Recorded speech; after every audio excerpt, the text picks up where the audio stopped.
Hello, and welcome to Sunday Storytime. As always, my storyteller dice are tossed, the lot is cast, the characters are here, and we're ready to begin. Once upon a time, there was a beautiful little pixie. Her name was Trixie. And she lived near a village. She used to live in the enchanted forest, but then it got too rural for her liking, so she moved to the village. And as she was coming home from the next village over, she had gone to the farmer's market there to buy some fresh acorns and some candies. She met a wolf on the road. And of course, seeing as this is a fairy tale, the wolf could talk. And he wasn't an enchanted man or anything, he just was a talking wolf. The wolf said, "Hello, little pixie. What's new, Trixie?" And she said, "Oh, it's you. I know you. I've had to pass by you before. Had to ignore you before. For pixies are very good at ignoring things and creatures and people that they feel are beneath them. Pixies are the best at that sort of thing." And the wolf, and his name was Wilfred. And yes, his parents did have a very weird sense of humor for naming him Wilfred. Their names were Bert and Ethel. Who knows? Who knows why wolves do these things? But Wilfred said to the little pixie, "Oh, I see you've been shopping." And Trixie said, "Yes, and now I'm going home, so goodbye, have a good day." And he said, "Why don't you put your things here in my basket and take a seat in my basket, and I'll walk you part of the way down to the village, just like a free ride." And she was quite confused about this. Wolves do not have the best reputation for just doing things out of the kindness of their hearts. But, okay, I guess, she said. She hadn't quite learned her lesson about stranger danger. She sat down in the open basket. Now she looked at it. The basket had no lid. There was no traps in it.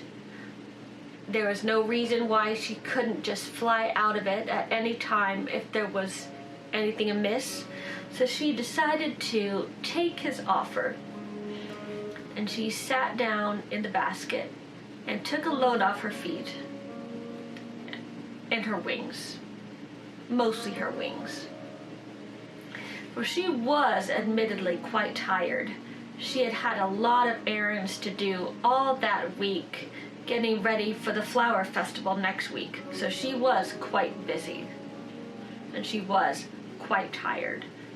So a little rest was not unwelcome to her. So she sat down in the basket and set her little bag that she had woven out of grass trimmings. She set down her tiny little basket right beside her in the wolf's larger basket and settled herself in. Well, she must have been very, very tired indeed, for when she woke up, she was in the wolf's cave. And she looked around. She was like, this is not my house. And the wolf said, oh, I know. I lied. Wolves do that. And I needed you because pixies have a magic talent for undoing spells and curses, even if they didn't put the curse on themselves. She said, well, yes, that is true. Pixies are really good at breaking spells. And he said, well, I need you to kiss me. And she said, excuse me? Can you run that by me one more time? And he said, yes, I need you to kiss me. She said, and why on earth would I do that? Well, Wilfred replied, you know the witch that lives down in the village? And she said, oh, the one on Drury Lane? And he said, no, the one on Hanover Street. And she said, oh, yeah, of course. And he said, well, that witch put a spell on me. And now I can't stalk my prey without whistling a happy little tune. And then my prey gets alerted and I don't get any food. I'm starving here. She said, oh, that's actually a really good curse. That is hilarious. Now you have to only eat things that are already dead. He said, yes, that's gross. I do not want to do that. She said, you could eat, I don't know, fruits, vegetables. He made quite a face and he said, gag me with a spoon.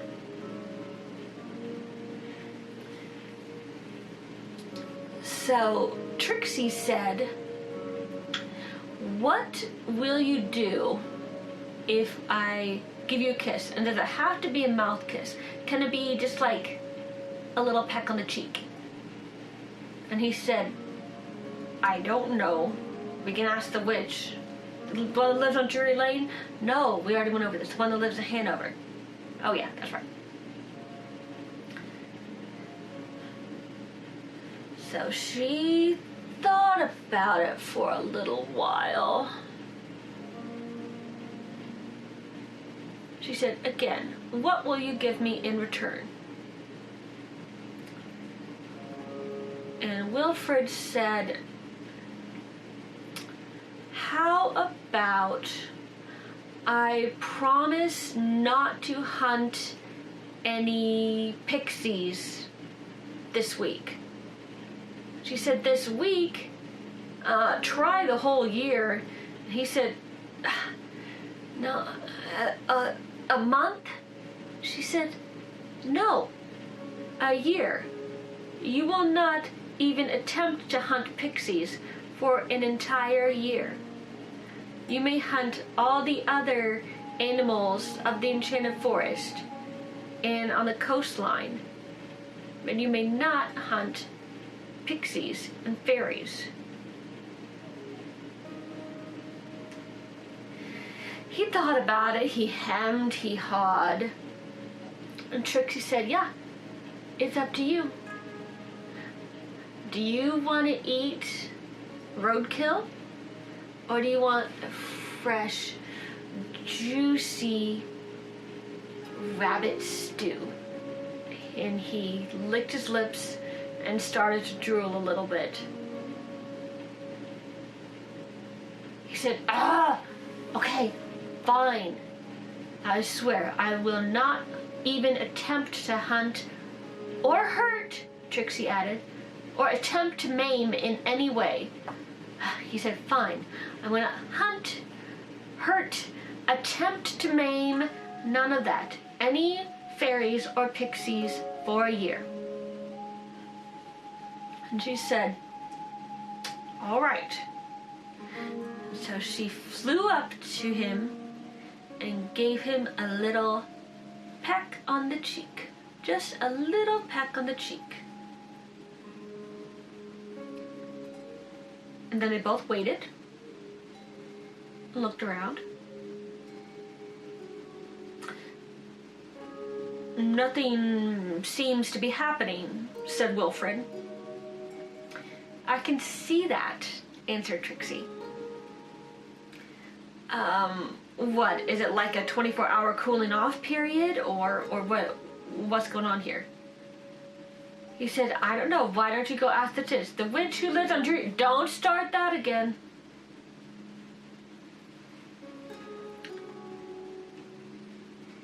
So they decided to just spend the night in the wolf's cave and just wait it out and see if he could hunt again normally in the morning.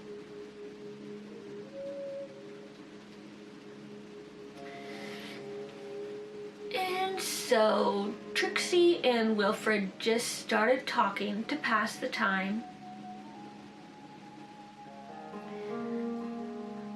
They both found that they loved the springtime.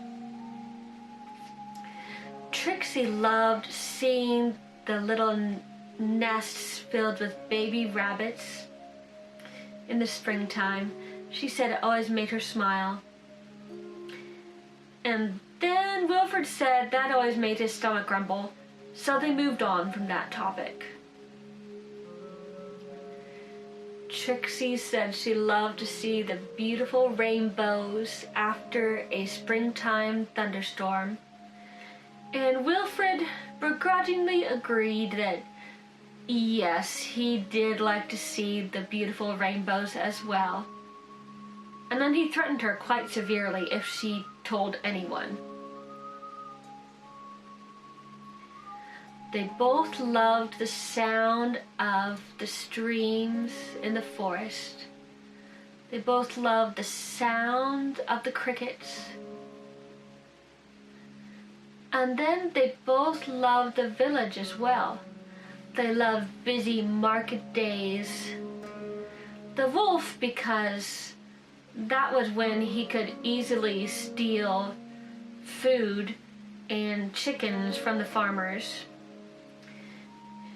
Now, Trixie did not, Trixie was very disapproving of that. But they both liked busy market days, the hubbub and the excitement. They both loved the view of the King and Queen's castle right on the edge of the village. They both loved running through the meadows and the pastures where the farmers set their sheep out to graze. And of course you can guess why Wilfred liked that.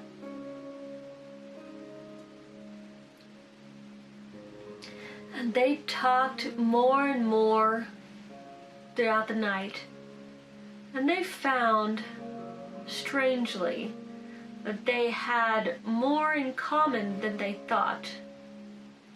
You see, Trixie did enjoy a little bit of bug hunting herself. She loved making tiny bows and arrows out of twigs and twine and supplies she found all around the village.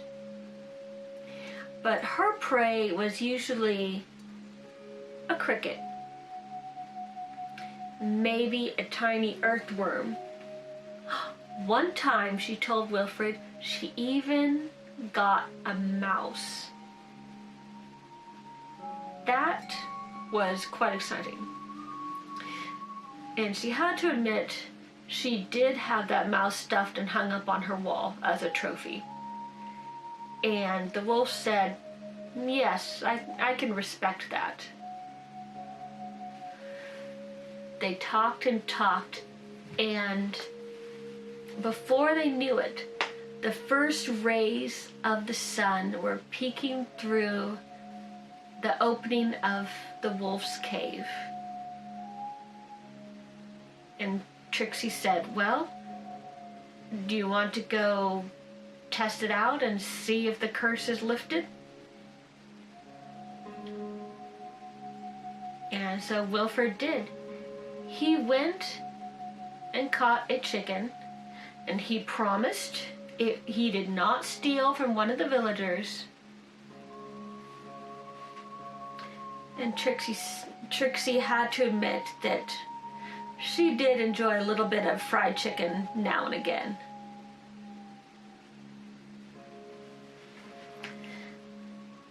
And they talked and talked some more. And then Trixie said, well, I guess that worked. I guess I'll be on my way.